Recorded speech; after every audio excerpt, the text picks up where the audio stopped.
Labas rytas. Čia mano buvo poilsio vieta vienai dienai. Vakar dariau pertrauką, tai nei filmavau nieko, nei veikiau nieko įdomaus, tiesiog išsiploviau rūbus, pailsėjau, pamontavau video, pavalgiau gerai. Šiandieną vėl judėsiu į kelią. Čia buvo garažiukas, kur buvo laikomas dviratis. Aišku, ne vien mano dviratis, bet dauguma dviračių čia pasirodo daug apsistoja bikepackerių. Tai yra bikepackeriai, tai reiškia, kurie keliauja su dviračiais kaip ir aš.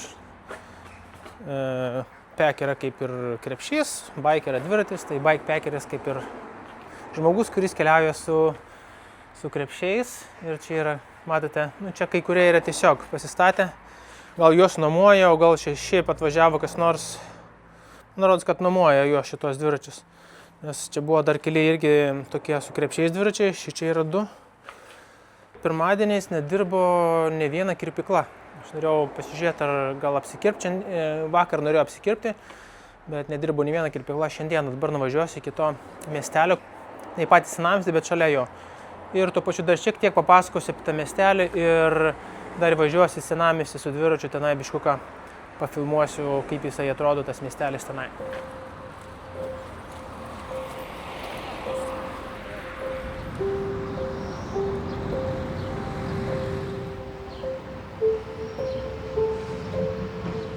Atvažiavau į pirmąją kirpyklą, tai sako, be šansų, reikia užsakyti vietas iš anksto, tai arba čia gera kirpykla, kur populiari kirpėja, arba tiesiog visur tai bus. Tai bandysiu važiuoti dar per kokius miestelius, kur važiuodamas pamatysiu kirpyklą, reikės užsukti paklaus, gal koks nors pasitaikys. Šitas miestas vadinasi Aigues-Mortes kažkaip, nežinau, lietuviškai gal kitaip išsitartų, arba prancūziškai kitaip. Ir štai karuselės, prancūzų simbolis, galim sakyti, visur jos yra. Kokia viduramžiška tokia pilaitė. Ir šita tvirtovė vadinama kaip smėlio pilimi, kuri išstovėjo apie 700 metų. Tai va, jinai tokia yra įspūdingai, tokia spalva yra kaip smėlio spalvos. Tai turbūt dėl to ir vadina ją smėlio tvirtovė, išstovėjusią 700 metų. Važiuojame vidų pasižiūrėti. Na va, tokia visai gražiai išsilaikius. Tvirta tokia viduramžiška pilis.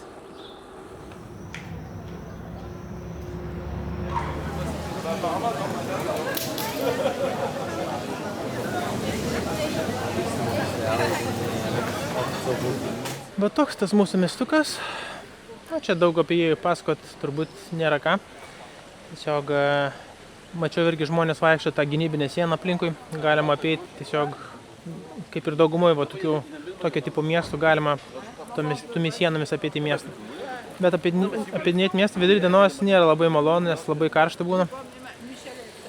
Tai man užtenka pasivažinėti biškuką čia. Ir vakar dar buvau prasivaikščiau, biškuką pavalgiau. Vienoje vietoje išsiploviau rūbus čia. O dabar važiuosim toliau. Ilgai čia neužsibūsim. Reikia judėti, kaip sakant, su dviračiu yra tokia kelionė, kad vienoje vietoje nepabūsi. Pastoviai turi būti judesi.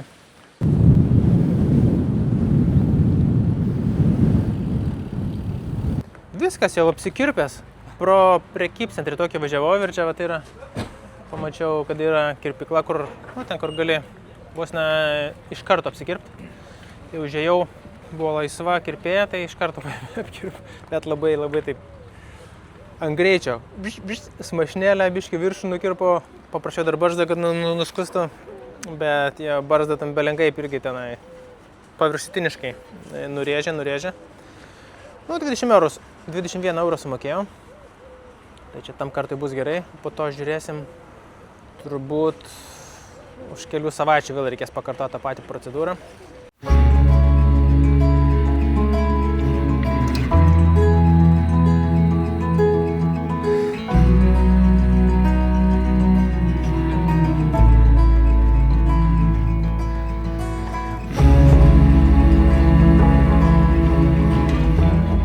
Dabar važiavau gana nuobodžią atkarpą tokia, gan ilgai, kokia, nežinau, 15 km gal buvo. Grynai palei kanalą, Tokių medžių irgi didelių nėra aplinkui, tokie žemi medukai, saulės neužstoja. Viena kita valtis praplaukė, vienas kitas dvirtis pravažiuoja ir viskas, daugiau nieko. Nu, ten buvo kažkokių paukščių ten toliau, bet ten jau reikia lipinų dviračių, eiti į krūmus, žiūrėti, stebėtus paukščius. Tai atkarpa buvo gana nuobodi ir dar prieš vėją šiek tiek reikėjo važiuoti. Tėvai iš ten parvažiavo, dabar irgi žiūriu tiesus kelias, tai turbūt irgi bus tenai biškį irgi nuobodoka tokia dienos pradžia, bet mano vėliau pasitaisys viskas, nes šiandien jau turėčiau važiuoti ir į Provansų regioną. Tai toks bus kaip ir Provansų pakraštys, o gal teks ir biškuką toliau pavažiuoti. Tai biškuką toliau nuo tų kanalų šiek tiek. Čia pagalvoju, šitie kanalai, jie eina 100 kilometrų ir jie buvo iškasti gal kokiam 17-18 amžiui. Įsivaizduokite, kiek čia reikėjo darbo įdėti. Ir čia juos kasė žmonės savo rankomis, kastuvais, visokiais tenai įrankiais, nes dar mašinų jokių nebuvo tais laikais. Tai gyvulių pagalba viską temdavo, kasdavo, išklodavo akmenimis. Ir svarbiausia būdavo paskaičiuota labai tiksliai, kad būtų labai žemas nuolydis, kad vanduo netekėtų, tiesiog jisai labai lengvai plauktų. Tai va, judėsiu po biškį, sustosiu dar kažkur pavalgyti, nes jau gal reikėtų tokie kaip ir pietų metas jau. Čia tai vanduo toks ramus atrodo, visiškai, o, kokia žuvis. Wow. Ten kokias. Ten matot, kažkas plaukėjo. Turbūt žuvis.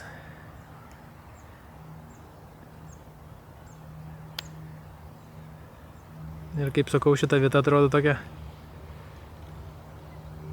baugoka biškė, atrodo išlys koks krokodilas. Vanduo tamsus, nieko nesimata. Tuoj vienas paukštis pasibaidys, toks didelis ir gražus. Žiūrėkit.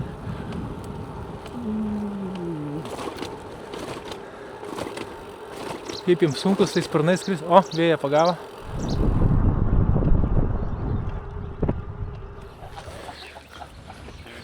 Atvykau į tokį centrą, kur čia galima stebėti paukščius turbūt.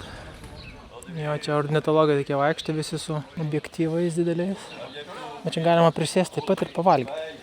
Aš taip ir padarysiu.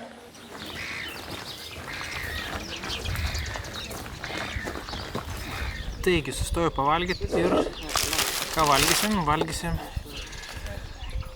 šitas mano atradimas yra.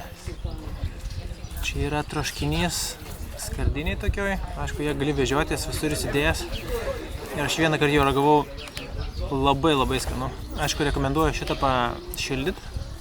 Visiems galim šildyti ir mikrobangį, gali ir keptuviai šildyti, tiesiog ant duonos dėti arba su kažkokia mėsytė valgyti. Bet aš tiesiog šaltą valgiau, man šaltai yra pasakiškai skaniai. Ir dar bus antienos paštetas, turbūt šitas bus. Šitą valgysiu, tepsiu ant prancūziškos bagetės, vakarykštės, ne šiandieninės, nes vakar nesuvalgiau. Kaip šiandien suvalgiau? Tokia, pusiau šviežia. O dar jeigu reikės dar papriką. Man reikėtų ją suvalgyti, nes netelpa man į krepšius. Ir viskas. Bet sakau, šitas tai geras, dar parodys kaip atrodo. Atrodo šitaip. Tiesiog kaip troškinys. Čia yra ir baklažana, svogūnų, bet labai skanus. Jis yra labai skanus, žinokit. Atrodo kaip nesnai padarytas. Dedi ant duonos.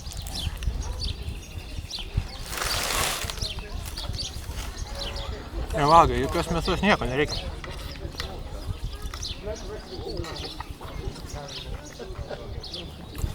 Labai skanu. Nepaprastai skaniai pavalgiau. Ir labai gera vieta buvo tokia, kaip būna Afrikoje safari tokie kempingai tokie. Čia irgi toks padarytas. Ir aišku, daug čia tų ornitologų, kur paukščių stebi.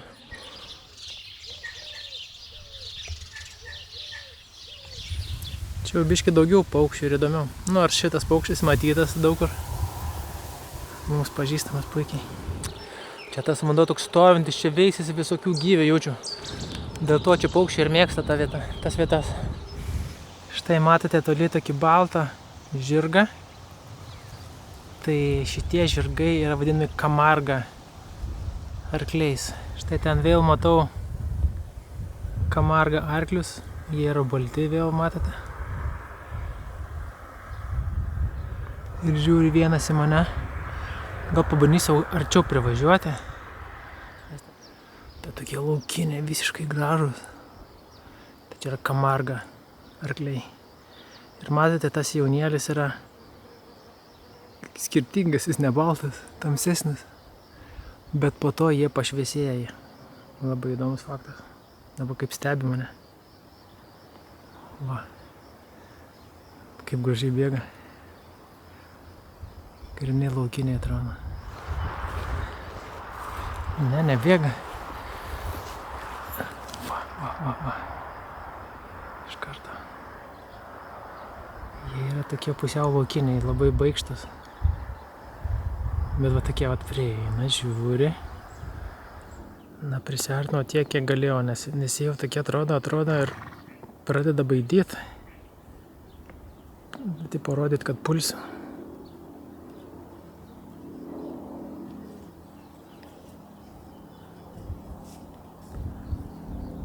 Apsupo vat arkliuką iš karto.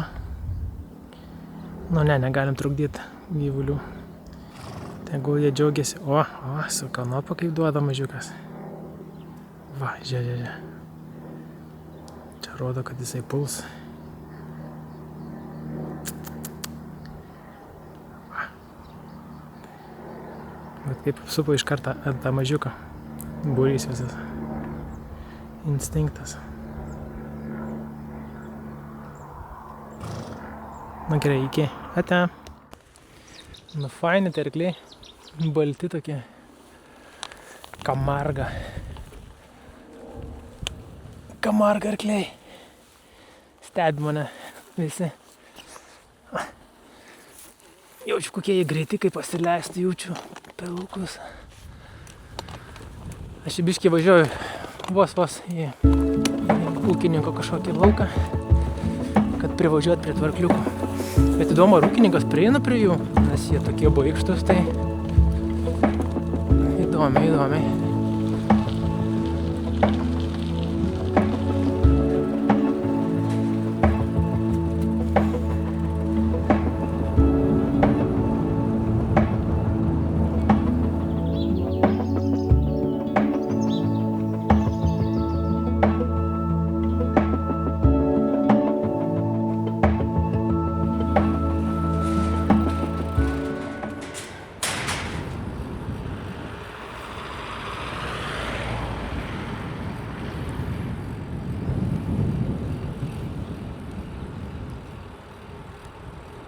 Viskas, aš čia esu Provence, ką tik pravažiavau Taraskon miestelio centrą, būtent šitas miestelis ir yra tokie kaip vartai į Provencą iš tos pusės, kur aš važiavau. Tai va, pas Provencas kilo iš žodžio provincija, nes buvo Romos imperijos pirmoji teritorija už Alpių, kuri buvo prijungta prie Romos imperijos ir dėl to romėnai ją vadindavo provincija, nes buvo kraštutinė teritorija ir nuo to kilo tas pavadinimas ir prilipo. Ir dabar vis dar vadinama Provansu. Sakoma, kad šitas kraštas labiau yra romėniškas negu likusi Prancūzijos dalis. Čia daug romėnų paveldo pastatų visokių.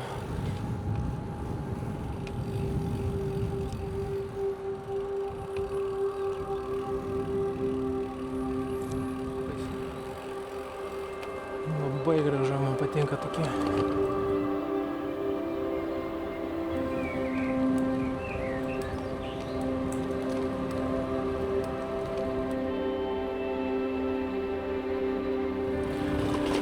Ieškau savo kempingiuko.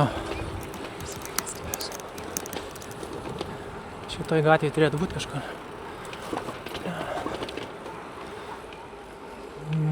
Va. Camping Pegonas. Na va, čia kaip ir kempingai įsikursim. Čia biškai girdisi, mašinas važinėja, bet čia nieko nepadarysi, beveik centre yra. Viskas, šiandien tokia atrodo nesudėtinga diena buvo. Lygiai reikėjo važiuoti, apie 80 km nuvažiavau ir atsidūriau viename iš gražiausių Provanso miestelių. Mažas miestelis, bet jisai gražus. Reiks dabar pastatyti palapinę. Į baseiną nebespėsiu, bet į miestelį tikrai nueisiu dar. Tai paskui apie čiužinį prieitą kartą, apie palapinę, tai galiu papasakoti irgi. Sveria irgi apie kilogramą jinai. Kažkur ta palapinė. Labai lengva. Būtent dviračių žygiams yra dar lengvesnė vienvietė. Čia yra šita, rašo, kad 2 vietai yra. Bet iš tikrųjų vienam pačiam yra pats tas čia. Dar jeigu daiktų susidedi vidų. O vienvietė yra tokia vos ne kaip karštas toks įsilendi. Tai ten net kilogramų nesveria ta palapinė. Būtent tos firmos. Aš ją susimontuoju gana greitai. Neskubant. Biškį atspari lietų yra, bet dar nebuvo tokio didelio lietaus, kad man reikėtų tenai, kad išbandyti ją. Buvo, atsimenu, Norvegijoje lyjo, bet ten palijo valandą, gal 2 kokias ir po to nustojo. Aš šiaip nesu gavęs ir tokio stipraus lietaus. Tai negaliu pasakyti, tiesiog gal minusas yra dugnas, jos šiek tiek drėgmę praleidžia.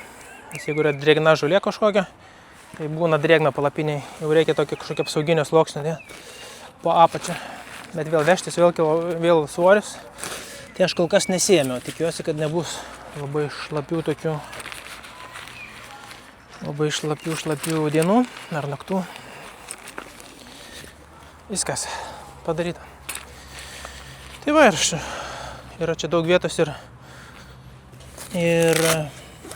mano krepšelis, pavyzdžiui, čia yra priengiukas toks, mažiukas. Tai čia mano tokiems daiktams, kurie gali lauke būti. Pavyzdžiui, šitas krepšys eina čia. Kitas krepšys eina į vidų. Po to čiužinys eis į vidų. Tai va, susipakuoju ir po to dar neužbaigiu dienos, visą laiką užbaigdavau. Tai susipakuoju ir po to sumatysim pakeliui, kai į miestą eisim.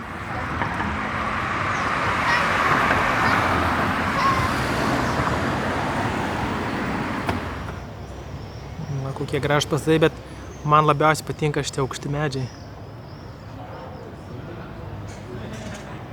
Platanai vadinasi. Čia vėl šitų medžių platanų alėja. Šitą miestą ypač daug. Labai fanai jie labai užstojo saulę dienos metu. Kaip čia matot, siena iš akmenų, langinės tokios. Labiau tokia rumieniškas stiliukas. Taigi esu jau Saint-Rémy de Provence senamiestyje. Ja, vat kaip katedra. Eisiu iš karto dabar pavalgyti, nes reikia man biškiuką dar užvalgyti. Nedaug tai valgiau šiandieną ir suradau tokį itališką restoraniuką su geru įvertinimu ir su, nežinau, ten matau daug žmonių sėdi. Turbūt bus skanus maistas, kokių makaronų arba, gal ir picą kokią suvalgysiu.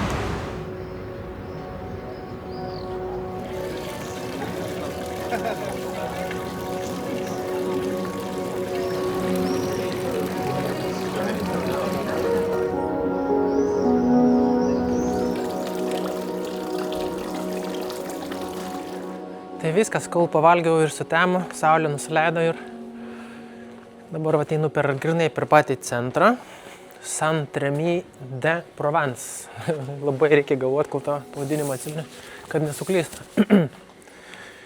Tai va, pasas miestelis iš tikrųjų, kai vaikštai yra labai gražus, kažkaip kai filmuoja, taip nesigauna iš tikrųjų, bet kai tu vaikštai, ta aplinka visa tokia labai senamiestis įspūdingas, noriu pasakyti. Nu, jeigu nematėt mano to video prieš metus, kur išleidau, kai čia lankėmės su Kristina, šitame miestelėje gydėsi vienas iš žymiausių pasaulio menininkų, Van Gogas.